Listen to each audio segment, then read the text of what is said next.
ಪ್ರಮುಖ ದಿನದ ಪ್ರಚಲಿತ ಘಟನೆಗಳ ಬಗ್ಗೆ ಮಾಹಿತಿಯನ್ನು ನೋಡೋಣ.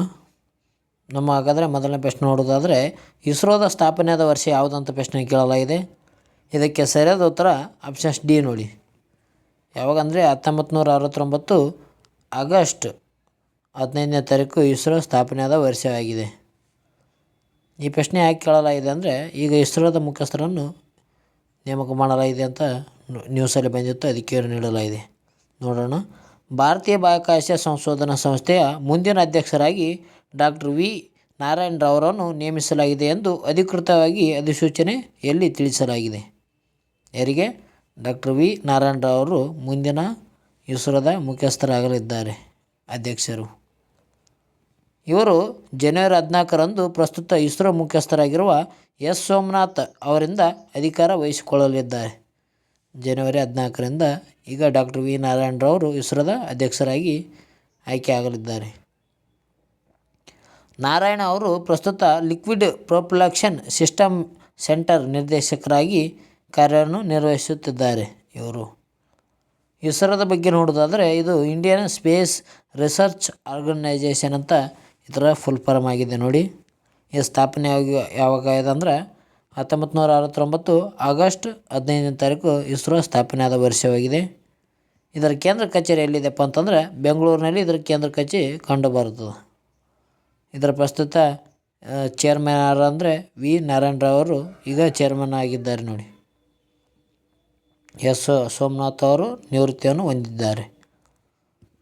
ಮುಂದಿನ ಪ್ರಶ್ನೆ ನೋಡೋಣ. ಭಾರತದಲ್ಲಿ ಅತ್ಯಂತ ಕಲುಷಿತ ನಗರ ಯಾವುದಂತ ಪ್ರಶ್ನೆಯನ್ನು ಕೇಳಲಾಗಿದೆ. ಇದಕ್ಕೆ ಸರಿಯಾದ ಉತ್ತರ ನಂಬರ್ 1 ದೆಹಲಿ ನೋಡಿ. Options A Delhi. ದೆಹಲಿ ಭಾರತದ ಅತ್ಯಂತ ಕಲುಷಿತ ನಗರವಾಗಿ ಆಯ್ಕೆಯಾಗಿದೆ. ಇದರ ಬಗ್ಗೆ ನೋಡೋದಾದರೆ, ರಾಜಧಾನಿ ದೆಹಲಿ ಗಾಳಿ ಗುಣಮಟ್ಟ ಹದಗೆಡುತ್ತಲೇ ಇದೆ. 2024ರಲ್ಲಿ ರಾಷ್ಟ್ರ ರಾಜಧಾನಿ ದೆಹಲಿ ನಗರ ಭಾರತದಲ್ಲೇ ಅತ್ಯಂತ ಕಲುಷಿತ ನಗರ ಎಂದು ಘೋಷಿಸಲಾಗಿದೆ. ಯಾವುದು 2024ರ ಅತ್ಯಂತ ಕಲುಷಿತ ನಗರ ಯಾವುದಂದರೆ ನಾವು ದೆಹಲಿ ಅಂತ ಹೇಳ್ತೀವಿ. ಮೇಘಾಲಯದ ಬೈರನಿಹಾಟ್ 2ನೇ ಸ್ಥಾನದಲ್ಲಿ ಇದೆ. ಗುರುಗ್ರಾಮ್, ಫರೀದಾಬಾದ್, ಶ್ರೀ ಗಂಗಾನಗರ್ ಮತ್ತು ಗ್ರೇಟರ್ ನೋಯ್ಡಾ ಕೂಡ ಕಲುಷಿತ ನಗರ ಪಟ್ಟಿ ಸೇರಿವೆ. ಇವು ಸ್ಟೇಟ್ಗಳು ಕೂಡ ಏನಪ್ಪ ಅಂತಂದರೆ ಕಲುಷಿತ ನಗರ ಪಟ್ಟಿಯಲ್ಲಿ ಸೇರಿಕೊಂಡಿವೆ. ಗುರುಗ್ರಾಮ್ ಆಗಿರ್ಬೋದು, ಫರೀದಾಬಾದ್ ಆಗಿರ್ಬೋದು, ಶ್ರೀನಗರ ಆಗಿರ್ಬೋದು. ಈ ಮಾಹಿತಿಯನ್ನು ನೀಡಿದವರು ಯಾರಪ್ಪ ಅಂತಂದರೆ ಹವಾಮಾನ ತಂತ್ರಜ್ಞಾನದ ಸ್ಟಾರ್ಟಪ್ ರೇಸೆಲ್ ಲಿವಿಂಗ್ ಸೈನ್ಸಸ್ ಅವರು ಈ ಮಾಹಿತಿಯನ್ನು ನೀಡಿದ್ದಾರೆ. RLS ಅಂತ ಕರಿತೀವಿ. ಇದೇನಪ್ಪ ಅಂತಂದರೆ ರೆಸ್ಪಿರೇರ್ ಲಿವಿಂಗ್ ಸೈನ್ಸಸ್ ಅಂತ ಹೇಳುತ್ತಿದ್ರು ಫುಲ್ ಫಾರ್ಮ್. ಇದು ಹವಾಮಾನ ತಂತ್ರಜ್ಞಾನಕ್ಕೆ ಸಂಬಂಧಿಸಿದ ಒಂದು ಸ್ಟಾರ್ಟಪ್ ಸಂಸ್ಥೆಯಾಗಿದ್ದು, ಇದು ವಾತಾವರಣದ ಗುಣಮಟ್ಟದ ಡೇಟಾವನ್ನು ಸಂಗ್ರಹಿಸಿ ಮತ್ತು ವಿಶ್ಲೇಷಣೆಯನ್ನು ಮಾಡುತ್ತದೆ. ಯಾವುದು RSL ರೆಸ್ಪಿರೇಷನ್ಸ್ ಲಿವಿಂಗ್ ಸೈನ್ಸಸ್. ರಾಷ್ಟ್ರೀಯ ಕ್ಲೀನ್ ಏರ್ ಪ್ರೋಗ್ರಾಮ್ NCAP ಅಂತ ಹೇಳ್ತೀವಿ. ಅದರ ಜೊತೆಗೆ ಇದೇನಪ್ಪ ಅಂತಂದರೆ ಮಾಲಿನ್ಯ ಮತ್ತು ನಿಯಂತ್ರಣ ಕುರಿತು ಕಾರ್ಯಚಟುವಟಿಕೆಗಳನ್ನು ನಿಗದಿ ಮಾಡುವುದು ಈ ಸಂಸ್ಥೆಯ ಪ್ರಮುಖ ಗುರಿಯಾಗಿದೆ. ಈ ಮಾಲಿನ್ಯ ಬಗ್ಗೆ ನಿಗದಿ ಮಾಡಿಗೆಸಿಂದ ಏನಪ್ಪ ಅಂತಂದರೆ ವರದಿ ನೀಡುವುದು ಯಾವುದಂದರೆ ರಾಷ್ಟ್ರೀಯ ಕ್ಲೀನ್ ಏರ್ ಪ್ರೋಗ್ರಾಮ್. ಮುಂದಿನ ಪ್ರಶ್ನೆ ನೋಡೋಣ. ಮುಂದಿನ ಪ್ರಶ್ನೆ ನೋಡೋದಾದರೆ, 16ನೇ ಬೆಂಗಳೂರು ಅಂತಾರಾಷ್ಟ್ರೀಯ ಚಲನಚಿತ್ರೋತ್ಸವದ ರಾಯಭಾರಿಯಾಗಿ ನೇಮಕಗೊಂಡವರು ಯಾರು ಅಂತ ಪ್ರಶ್ನೆಯನ್ನು ಕೇಳಲಾಗಿದೆ. ಇದಕ್ಕೆ ಸರಿಯಾದ ಉತ್ತರ ಆಪ್ಷನ್ಸ್ ಬಿ ಕಿಶೋರ್ ಕುಮಾರ್ ನೋಡಿ. ಕಿಶೋರ್ ಕುಮಾರ್ ಅವರು 16ನೇ ಬೆಂಗಳೂರು ಅಂತಾರಾಷ್ಟ್ರೀಯ ಚಲನಚಿತ್ರೋತ್ಸವದ ರಾಯಭಾರಿಯಾಗಿ ಆಯ್ಕೆಯಾಗಿದ್ದಾರೆ. ಇವರ ಬಗ್ಗೆ ನೋಡೋದಾದರೆ, ದಕ್ಷಿಣ ಭಾರತ ಹಾಗೂ ಕನ್ನಡದ ಹೆಸರಾಂತ ಚಲನಚಿತ್ರ ನಟ ಆಗಿರುವ ಕಿಶೋರ್ ಕುಮಾರ್ ಅವರು 16ನೇ ಬೆಂಗಳೂರು ಅಂತಾರಾಷ್ಟ್ರೀಯ ಚಲನಚಿತ್ರೋತ್ಸವದ ರಾಯಭಾರಿಯಾಗಿ ನೇಮಕಗೊಂಡಿದ್ದಾರೆ. 2024-25ನೇ ಸಾಲಿನ 16ನೆಯ ಬೆಂಗಳೂರು ಅಂತಾರಾಷ್ಟ್ರೀಯ ಚಲನಚಿತ್ರೋತ್ಸವದ ಮಾರ್ಚ್ 1ರಿಂದ 8ರವರೆಗೆ ಬೆಂಗಳೂರಿನ ಅಲ್ಲಿ ನಗರದಲ್ಲಿ ಆಯೋಜಿಸಲಾಗಿದೆ. ಯಾವುದು 16ನೇ ಬೆಂಗಳೂರು ಅಂತಾರಾಷ್ಟ್ರೀಯ ಚಲನಚಿತ್ರೋತ್ಸವ ಮಾರ್ಚ್ 1ನೇ ತಾರೀಕಿಂದ 8ನೇ ತಾರೀಕುವರೆಗೂ ಬೆಂಗಳೂರು ನಗರದಲ್ಲಿ ನಡೆಯಲಿದೆ. ಇದರ ಧ್ಯೇಯವಾಕ್ಯ ಏನಿಟ್ಟಿದ್ದಾರೆ ಅಂದರೆ ಸರ್ವ ಜನಾಂಗದ ಶಾಂತಿಯ ತೋಟ ಎಂಬ ಘೋಷವಾಕ್ಯದೊಡೆ ಈ ಬಾರಿಯ ಚಲನಚಿತ್ರೋತ್ಸವವನ್ನು ಆಯೋಜಿಸಲಾಗುತ್ತಿದೆ. ಸರ್ವ ಜನಾಂಗದ ಶಾಂತಿಯ ತೋಟ ಎಂಬ ಘೋಷವಾಕ್ಯ ನೀಡಿ ಈ ಈ ಚಲನಚಿತ್ರೋತ್ಸವವನ್ನು ಆಯೋಜಿಸಲಾಗುತ್ತಿದೆ. ಮುಂದಿನ ಬಗ್ಗೆ ನೋಡೋಣ. ಮುಂದೆ ನೋಡೋದಾದರೆ 2025ನೇ ಖೋ ಆತಿಥ್ಯದ ದೇಶ ಯಾವುದಂತ ಕೇಳಲಾಗಿದೆ. ಇದಕ್ಕೆ ಸರಿಯಾದ ಉತ್ತರ ಆಪ್ಷನ್ ಸಿ ಭಾರತ ನೋಡಿ. ಅಂದರೆ ಮೊಟ್ಟ ಮೊದಲ ಬಾರಿಗೆ ಭಾರತ ದೇಶ ಖೋ ಆತಿಥ್ಯವನ್ನು ವಹಿಸುತ್ತಿದೆ 2025ರ ಖೋ ಎಲ್ಲಿ ನಡೀತಿದೆ ಅಂದರೆ ನಮ್ಮ ಭಾರತ ದೇಶದಲ್ಲಿ ನಡೀತಾ ಇದೆ. ಜನವರಿ 13ರಿಂದ 19 ತನಕ ದೆಹಲಿಯಲ್ಲಿ ನಡೆಯಲಿರುವ ಚೊಚ್ಚಲ ಖೋ ವಿಶ್ವಕಪ್ ಪಂದ್ಯಾವಳಿಯಲ್ಲಿ ಆತಿಥೇಯ ಭಾರತದ ಪುರುಷರ ತಂಡವು ನೇಪಾಳ ವಿರುದ್ಧ ಕಣಕ್ಕಿಳಿಯುವ ಮೂಲಕ ತನ್ನ ಅಭಿಯಾನವನ್ನು ಆರಂಭಿಸಲಿವೆ. ಅಂದರೆ ಯಾವ ವಿರುದ್ಧ ಯಾವ ದೇಶದ ನಡುವೆ ನಡೀತಿದೆ ಅಂದರೆ ಭಾರತ ಮತ್ತು ನೇಪಾಳದ ನಡುವೆ ಮೊಟ್ಟ ಮೊದಲ ಪಂದ್ಯ ನಡೆಯಲಿದೆ ಪುರುಷರದು. ಭಾರತದ ಮಹಿಳಾ ತಂಡ ಜನವರಿ 14ರಂದು ದಕ್ಷಿಣ ಕೊರಿಯಾ ವಿರುದ್ಧ ಪಂದ್ಯದೊಂದಿಗೆ ಅಭಿಯಾನ ಶುರು ಮಾಡಲಿದೆ. ಮಹಿಳೆಯರ ತಂಡ ದಕ್ಷಿಣ ಕೊರಿಯಾದ ತಂಡದ ಜೊತೆಗೆ ಕಣಕ್ಕಿಳಿಯಲಿದೆ. ಇದರಲ್ಲಿ ಒಟ್ಟು ಪುರುಷರ ಮಹಿಳೆಯರ ವಿಭಾಗದಲ್ಲಿ ಒಟ್ಟು 39 ತಂಡಗಳು ಪಾಲ್ಗೊಳ್ಳಲಿದೆ. ಭಾರತ ದೇಶ ಕಡೆಯಿಂದ ಒಟ್ಟು 39 ಮಹಿಳೆಯರು ಮತ್ತು ಪುರುಷರ ತಂಡಗಳು ಭಾಗಿಗೊಳ್ಳಲಿವೆ. 39 ತಂಡಗಳು.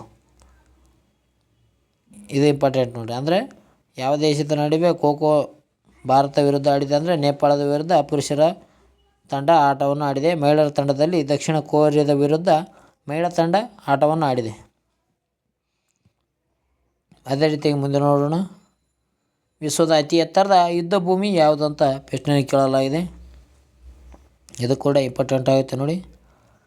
ಅಂದರೆ ವಿಶ್ವದ ಅತಿ ಎತ್ತರದ ಯುದ್ಧ ಭೂಮಿ ಯಾವುದಂದರೆ ಇದು ಆಪ್ಷನ್ ಸಿ ಸಿಯಾಚಿನ್ ನೋಡಿ. ಇದು ವಿಶ್ವದ ಅತಿ ಎತ್ತರದ ಯುದ್ಧ ಭೂಮಿಯಾಗಿದೆ ಸಿಯಾಚಿನ್. ನ್ಯೂಸಲ್ಲಿ ಏನು ಕೊಟ್ಟಿತ್ತಂದರೆ ರಿಲಯನ್ಸ್ ಜಿಯೋ ತನ್ನ 5G ಸೇವೆಯನ್ನು ವಿಶ್ವದ ಅತಿ ಎತ್ತರದ ಯುದ್ಧ ಭೂಮಿ ಸಿಯಾಚಿನ್ ಗ್ಲೇಜಿಯರ್ಸ್ನಲ್ಲಿ ಪ್ರಾರಂಭಿಸಿದೆ. ಅಂದರೆ ಸಿಯಾಚಿನ್ ಗ್ಲೇಜಿಯರ್ಸ್ನಲ್ಲಿ ಏನಂದರೆ 5G ಸೇವೆಯನ್ನು ಜಿಯೋ ಕಂಪನಿ ಆರಂಭಿಸಿದೆ. 5G. ಭಾರತೀಯ ಸೇನೆಯ fire and fury corps tweet ಮೂಲಕ ಈ ಮಾಹಿತಿಯನ್ನು ನೀಡಲಾಗಿದೆ. ಸಿಯಾಚಿನ್ ಹಿಮ ನದಿಯಲ್ಲಿ ಸೇವೆಯನ್ನು ಪ್ರಾರಂಭಿಸಿದ ದೇಶದ ಮೊದಲ ಆಪರೇಟ್ ಎಂಬ ಹೆಗ್ಗಳಿಕೆಗೆ ಜಿಯೋ ಪಾತ್ರವಾಗಿದೆ. ಏನಪ್ಪ ಅಂತಂದರೆ ಈ ಸಿಯಾಚಿನ್ನಲ್ಲಿ ಮೊಟ್ಟ ಮೊದಲ 5Gಯನ್ನು ಅಳವಡಿಸಿದ್ದು ಯಾವುದಂದರೆ ಜಿಯೋ ಆಗಿದೆ ನೋಡಿ. ಇದು ಮೊದಲ ಬಾರಿಯಾಗಿದೆ. ದೇಶದ ಮೊದಲ ಆಪರೇಟಿಂಗ್ ಎಂಬ ಹೆಗ್ಗಳಿಕೆಗೆ ಜಿಯೋ ಕಂಪನಿ ಪಾತ್ರವಾಗಿದೆ. ಇದು ಕೂಡ ಇಂಪಾರ್ಟೆಂಟ್ ಆಗುತ್ತೆ ನೋಡಿ. ಅದೇ ರೀತಿಯಾಗಿ ಮುಂದೆ ನೋಡೋದಾದರೆ ಲೆಬನಾನ್ ದೇಶದ ರಾಜಧಾನಿ ಯಾವುದಂತ ಪ್ರಶ್ನೆಯನ್ನು ಕೇಳಲಾಗಿದೆ. ಲೆಬನಾನ್ ದೇಶದ ರಾಜಧಾನಿ. ಇದಕ್ಕೆ ಸರಿಯಾದ ಉತ್ತರ ಆಪ್ಷನ್ ಸಿ ಬೈರತ್. ಬೈರತ್ ಏನಂದರೆ ಲೆಬನಾನ್ ದೇಶದ ರಾಜಧಾನಿ ಆಗಿದೆ ನೋಡಿ. ಲೆಬನಾನ್ನ ಪ್ರಮುಖ ರಾಜತಾಂತ್ರಿಕ ಮತ್ತು ಅಂತಾರಾಷ್ಟ್ರೀಯ ಕ್ರಿಮಿನಲ್ ಕೋರ್ಟ್ ICJ ನ್ಯಾಯಾಧೀಶ ಆಗಿರುವ ನವಾಫ್ ಸಲಾಮ್ ಲೆಬನಾನ್ನ ನೂತನ ಪ್ರಧಾನಿಯಾಗಿ ಆಯ್ಕೆಗೊಂಡಿರುವುದಾಗಿ ವರದಿಯಾಗಿದೆ. ಈಗ ಲೆಬನಾನ್ ದೇಶದ ನೂತನ ಪ್ರಧಾನಿಯಾಗಿ ಯಾರು ಆಯ್ಕೆಗೊಂಡಿದ್ದಾರೆ ಅಂದರೆ ನವಾಫ್ ಸಲಾಮ್ ಲೆಬನಾನ್ ದೇಶದ ನೂತನ ಪ್ರಧಾನಿಯಾಗಿದ್ದಾರೆ. ನವಾಫ್ ಸಲಾಮ್ ಅವರು ಪ್ರಸ್ತುತ ICJಯ ಮುಖ್ಯ ನ್ಯಾಯಾಧೀಶರಾಗಿ ಕಾರ್ಯನಿರ್ವಹಿಸುತ್ತಿದ್ದಾರೆ. 128 ಸದಸ್ಯ ಬಲದ ಸಂಸತ್ತಿನಲ್ಲಿ 73 ಸದಸ್ಯರು ಸಲಾಮ್ ಅವರನ್ನು ಬೆಂಬಲಿಸಿದ್ದು ಪ್ರಧಾನಿಯಾಗಿ ಅವರನ್ನು ಹೆಸರನ್ನು ಅಧಿಕೃತವಾಗಿ ಘೋಷಿಸಿದ್ದಾರೆ. ಅಧ್ಯಕ್ಷರು ಏನು ಮಾಡಿದ್ದಾರೆ ಅಂದರೆ ಇವ್ರದ್ದು ಅಧಿಕೃತವಾಗಿ ಹೆಸರನ್ನು ಘೋಷಣೆಯನ್ನು ಮಾಡಿದ್ದಾರೆ. ನವಾಫ್ ಸಲಾಮ್ ಅವರು ಲೆಬನಾನ್ ದೇಶದ ಅಧ್ಯಕ್ಷರಾಗಿದ್ದಾರೆ. ಈಗ ಹಾಗಾದರೆ ನಾವು ಲೆಬನಾನ್ ದೇಶದ ಬಗ್ಗೆ ನೋಡೋಣ. ಈ ಲೆಬನಾನ್ ದೇಶದ ಬಗ್ಗೆ ನೋಡೋದಾದರೆ ಇದರ ರಾಜಧಾನಿ ಬೈರುತ್ ಅದ. ಅಧ್ಯಕ್ಷರು ಈಗ ಜೋಸೆಫ್ ಜಾನ್ ಇದ್ದಾರೆ. ಪ್ರಧಾನಮಂತ್ರಿ ನಜೀಬ್ ಮಿಕಾತಿ ಇವರು ಪ್ರಧಾನಮಂತ್ರಿ ಆಗಿದ್ದಾರೆ. ಓಕೆ ಫ್ರೆಂಡ್ಸ್, ಇವತ್ತಿನ ಒಂದು ವಿಡಿಯೋದಲ್ಲಿ ಇಷ್ಟೇ ಇರೋದು ಮಾಹಿತಿ. ಇದೇ ರೀತಿಯಾಗಿ ನಿಮಗೆ ವಿಡಿಯೋ ಇಷ್ಟ ಆಗಿತ್ತಂದ್ರೆ ಲೈಕ್ ಮಾಡಿ, ಶೇರ್ ಮಾಡಿ, ಸಬ್ಸ್ಕ್ರೈಬ್ ಮಾಡಿ. ಪಕ್ಕದಲ್ಲಿರೋ ಬೆಲ್ಲೈಕನನ್ನು ಪ್ರೆಸ್ ಮಾಡೋ ಮೂಲಕ ನಾವು ಅಪ್ಲೋಡ್ ಮಾಡುವ ವಿಡಿಯೋನು ಬೇಗ ನೋಟಿಫಿಕೇಶನ್ ಮುಖಾಂತರ ನೋಡಿಕೊಳ್ಳಿ. ಓಕೆ ಫ್ರೆಂಡ್ಸ್, ಮುಂದಿನ ವಿಡಿಯೋದಲ್ಲಿ ಸಿಗೋಣ. ಎಲ್ಲರಿಗೂ ಬಾಯ್.